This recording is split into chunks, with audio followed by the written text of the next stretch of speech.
আমাদের দৈনন্দিন জীবনে অনেক মানুষ রয়েছে যারা কর্পোরেট সেক্টরে কাজ করে বা বলতে গেলে একটা ধরা বাঁধা চাকরি করে। বাট চাকরিটা করার পর মানে চাকরিটা আলটিমেট করে কোম্পানি আদেও কি তাদের সেই দামটা দিতে পারছে যেটা তাদের প্রাপ্য? হাই এভরিওয়ান, আমি রূপম চলে এলাম নতুন ভিডিও নিয়ে। বন্ধুরা, এই যেই ইন্ট্রোটা দিয়ে ধরো শুরু করলাম সেটা সবাই রিলেট করতে পারবে যারা অ্যাকচুয়ালি কর্পোরেট সেক্টরে কাজ করে বা বলতে পারো যে জব করে, একটা পার্টিকুলার প্রতিদিন একটা ধরা বাঁধা কাজে তারা যুক্ত। এবার সবার মনের মধ্যে একটা আশা থাকে, ভাই আমি এই মান্থের বেস্ট এমপ্লয়ি হব। সবার মনের মধ্যে একটা আশা থাকে, কিন্তু আদেও সেটা ফুলফিল হয়? অর্ধেকের ক্ষেত্রেই হয় না। বিশেষ করে ব্যাংকিং সেক্টরে তোমরা যদি ভালো করে দেখো, এই যে বিভিন্ন ব্যাংক আর কি, সেখানে দেখবে মাঝে মাঝে বেস্ট এমপ্লয়ি এরকম আর কি পোস্টার টাঙানো হয়, মানে পোস্টার টাইপের আর কি, ব্যাংকের ভেতরেই ব্রাঞ্চের ভেতরেই টাঙানো থাকে। বাট আলটিমেট দেখবেন সেই এমপ্লয়ি কতদিন ব্যাংকে আসে, কতদিন দেখবেন মানুষের উপকার করছে, যারা ধরুন বয়স্ক মানুষ। যাই হোক, এটা দেখতে পাবেন। তো গতকালকে একটা নাটক দেখলাম, চলো হারিয়ে যাই। নাটকটা ডিরেক্ট করেছে হাসিব হোসেন রাখি।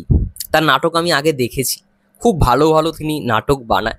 এবং এই নাটকটায় মুখ্য চরিত্রে আমরা দেখতে পাচ্ছি আবুল হায়াত, দিলারা জামান, তসিফ মেহবুব এবং তার সঙ্গে সঙ্গে তটিনীকে, তানজিম সায়রা তটিনীকে। তো তসিফ তটিনী জুড়িটাকে আমার বেশ ভালো লাগে এবং এই ঈদে আমি খুব যে তসিফের নাটক দেখেছি এমন নয়, বাট এই নাটকটা আমার দেখার পর কোথাও গিয়ে মনে হলো না, এটা তো রিভিউ দিতে হবে বস। নাটকটা যেরকম ভিজুয়াল, যেরকম গল্প, যেরকম স্টোরি টেলিং সবাইকে মুগ্ধ করে দেবে, মুগ্ধ করে দেবে, সত্যি কথা বলছি। এরকম ফিলের মানে এরকম ফিল গুড নাটক আমি দেখেছিলাম, যেরকম ফিলটা পেয়েছি পথে হলো দেরি, জাকারিয়া শৌকিনে। সেখানে অপূর্ব এবং তটিনী ছিল এবং সেখানেই কক্সবাজারটাকে খুব লাস্টে ভালো রকমভাবে দেখানো হয়েছে। ওটা পুরোপুরি একটা জার্নি বেসিসে ছিল গল্পটা, ওদের যে জার্নিটা হচ্ছে, তারপর ওরা দাঁড়াচ্ছে একটা জায়গায় অপূর্বর এক্সের বাড়িতে, বেশ ইন্টারেস্টিং। বাট এইখানে যে গল্পটা দেখানো হচ্ছে, যে তসিফ মাহবুব সে একটা অফিসে কাজ করে, বাট তার কোনো না সেলফ রেসপেক্ট নেই। আবার তটিনী একটা জায়গায় কাজ করে, তার বেস্ট এমপ্লয়ি সে পাচ্ছে না। এরকম সবাই সবার এরকম মানে একটা গল্প রয়েছে এবং আরও দুজন তিনজনের গল্প দেখতে পারবে। একটা হচ্ছে তটিনীর বান্ধবীর তার মানে যে আর কি বয়ফ্রেন্ড, তার সঙ্গে ব্রেকআপ হয়, মানে হবে হবে বলে তারা ট্যুরে যাচ্ছে। আবার এই যে আবুল হায়াত এবং দিলারা জামান, তারা হাজবেন্ড ওয়াইফ, তারাও ট্যুরে যাচ্ছে। এবং তার সঙ্গে সঙ্গে আরও একটা সিঙ্গেল ক্যারেক্টার সানি বলে নাম, ওই ক্যারেক্টারটাও আসছে। এবং তৌসিফ হচ্ছে এদের মেন বলতে পারো যে ট্রাভেল অ্যারেঞ্জার, ঠিক আছে, ট্যুর অ্যারেঞ্জার, ঠিক আছে। মানে তসিফ এদেরকে নিয়ে যাচ্ছে সেই ট্যুরটায়। বাট এখানে তটিনীর যাওয়ার কোনো কথা ছিল না, তটিনী মাঝপথ থেকে ঢুকে যায়। একটা বেশ একটা ফানি মোমেন্ট রয়েছে প্রথমের দিকেই। এবার এদের প্রত্যেকেরই একটা গল্প রয়েছে, সেই গল্পটা ট্যুরে গেলে সবাই সবার সঙ্গে শেয়ার করে। প্রত্যেকের জীবনের একটা গল্প রয়েছে। মানে ওই সানির যে ক্যারেক্টারটা, তসিফের ক্যারেক্টারটা, তটিনীর ক্যারেক্টার, তারপরে তটিনীর বান্ধবীর যে ইয়েটা, মোট চারজনের এখানে মানে তোমরা গল্প দেখতে পারে। বেসিক্যালি দুজন বলতে গেলে দুজনের জিনিসটা খুব ভালো করে ফোকাস করা হয়েছে, দুজন দুজন করে। তো এখানে আমার সব থেকে বেস্ট লেগেছে যেটা, সেটা হচ্ছে সানি বলে যেই ছেলেটা হয়তো প্রথম থেকে তাকে একেবারে মনে হবে খুব অহংকারী একটি ছেলে, কথাই বলছে না সবার সঙ্গে। বাট ওর গল্পটা না সবাইকে ইমোশন করে দেবে, এমন একটা স্টোরি লাইন দেওয়া হয়েছে। তার সঙ্গে সঙ্গে ব্যাকগ্রাউন্ডে যে মিউজিকটা, জাহিদ নীরবের মিউজিক জাস্ট মন ছুঁয়ে গেছে বস, মন ছুঁয়ে গেছে। ক্যাপিটাল ড্রামা চ্যানেলটা একেবারে নতুন একটা চ্যানেল। এখান থেকেই তোমরা অনেকগুলো নাটক এই ঈদেই এসছিল, প্রিয় প্রজাপতি, তারপরে মেহমুদুর রহমান হিমি স্যারের অন্য প্রেমের গল্প, ঠিক আছে। তো অনেকগুলো নাটকই এসে ওগুলো দেখেছি। এবং এই পথে হলো বলছি, সরি, চলো হারিয়ে যাই নাটকটার মানে যেরকম সংলাপ রয়েছে, যেরকম ভিজুয়াল রয়েছে না, তোমাদের দারুণ লাগবে। আমি বলবো যে এটা সবার দেখা উচিত, এবং বিশেষ করে যারা চাকরি করে, যারা একটা কর্পোরেট সেক্টরের সঙ্গে যুক্ত হয়, ভাই মানে দারুণ কিছু কিছু সংলাপ রয়েছে, দারুণ। এবং সব থেকে বড় কথা, এখানে তসিফকে যে জিনিসটা দেখানো, মানে তসিফের সত্যি কথা বলতে অভিনয় খুব ভালো, খুব ভালো।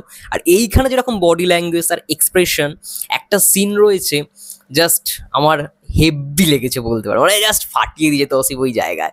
তৌসিফ বলছে তার প্রিয়জনের কিছু কথা, সে প্রতিদিন একজনের কথা শুনতে থাকে, ঠিক আছে, এবং সেই কথাগুলো থেকে সে ইন্সপায়ার্ড। সে কোথাও গিয়ে তার কথাগুলো শুনে ভালোবেসে ফেলেছে, বাট তাকে কখনো দেখেনি। এবং সেই কথাটা যখন সে একজনের সামনে বলছে, এবং সে যখন সেটা শুনে তৌসিফের যে এক্সপ্রেশন, ওই এক্সপ্রেশনটা দেখার মতো ছিল, দেখার মতো ফ্যাবুলাস, ফ্যান্টাস্টিক। এবং তটিনীকেও খুব ভালো লাগে, তটিনীর এখানে লুকটা খুব ভালো, খুব মিষ্টি লাগছে, সিরিয়াসলি বেশ ভালো, কেমিস্ট্রিটা দারুণ এইখানে। এবং তার সঙ্গে সঙ্গে আবুল হায়াত দিলারা জামানের একটা গল্প রয়েছে, সেই গল্পটাও দেখতে তোমাদের খুব ভালো লাগবে। ওদের যে একটা সংলাপ রয়েছে, বলছে যে গান করো না, গান করো, তুমি গান করলে খুব ভালো লাগবে। ওই যে জায়গাটা, তারপর ড্রোন শটটা দেখানো হচ্ছে, কক্সবাজারকে খুব সুন্দর করে এক্সপ্লোর করা হয়েছে, দেখতে ভালো লাগছে। ভিজুয়ালের দিক থেকে বলি, ব্যাকগ্রাউন্ড স্কোরের দিক থেকে বলি, জিনিসগুলো খুব অ্যাট্রাকটিভ আমার কোথাও গিয়ে মনে হয়, এবং খুব ভালো রকমভাবে মেকিংটা করা হয়েছে। দুর্দান্ত দুর্দান্ত স্টোরি, এবং ফিল গুড একটা ভাইবস রয়েছে। সত্যি কথা বলতে ফিল গুড ভাইবস না পেলে আমি সত্যি কথা বলতে নাটকের খুব একটা রিভিউ করি না। এটার মধ্যে আমি সেই ভাইবসটা পেয়েছি, সবার ভালো লাগবে। এবং শেষটাও খুব ইমোশনাল, এটা হয়তো কাঁদিয়ে দিতে পারে সবাইকে। তো এমনই একটা গল্প আমি দেখলাম, তাই তোমাদের সঙ্গে শেয়ার করলাম। চলো হারিয়ে যাই। এবং চলো হারিয়ে যাই, ওই যে যখন কক্সবাজারের ওই দৃশ্যগুলো দেখানো হচ্ছে, তখন না ওই চরকির একটা কাজ ছিল আরিফিন শুভর, 19-20 বলে, ওইখানে একটা গান ছিল, পাখি পাখি মন উড়ে যেতে চায় অজানা, তোমায় নিয়ে না না না না না না না, জানি না লিরিক্সটা আমি ভুলে গেছি। ওই গানটা আমার কোথাও গিয়ে মনে পড়ছিল বারবার, এত সুন্দর ভিজুয়াল, ওই গানটার সাথে দারুণ রকম ভাবে যায়। তো যাই হোক, আমি খুব ভালো একটা নাটক এনজয় করলাম। তোমরা দেখো, অবশ্যই এটা দেখা উচিত সবার, ভালো লাগবে, আমি এইটুখানি বলতে পারি। যাই হোক, এটাই ছিল মোটমাট আমার রিভিউ। এখানে সিনেমাটোগ্রাফি, মিউজিক সত্যি দারুণ, মানে আমি মনে হলো একটা সিনেমা উপভোগ করলাম, একটা মানে 1.5 ঘন্টার একটা সিনেমা দেখলাম। যাই হোক, তোমাদের কি মন্তব্য, যারা নাটকটা দেখে ফেলেছো কমেন্ট করে জানাও, যারা দেখোনি অবশ্যই দেখে এসো, ফ্রিতে অ্যাভেলেবেল ক্যাপিটাল ড্রামায় দেখে এসো, ভালো লাগবে আশা করছি। সবাই ভালো থেকো, সুস্থ থেকো, টেক কেয়ার।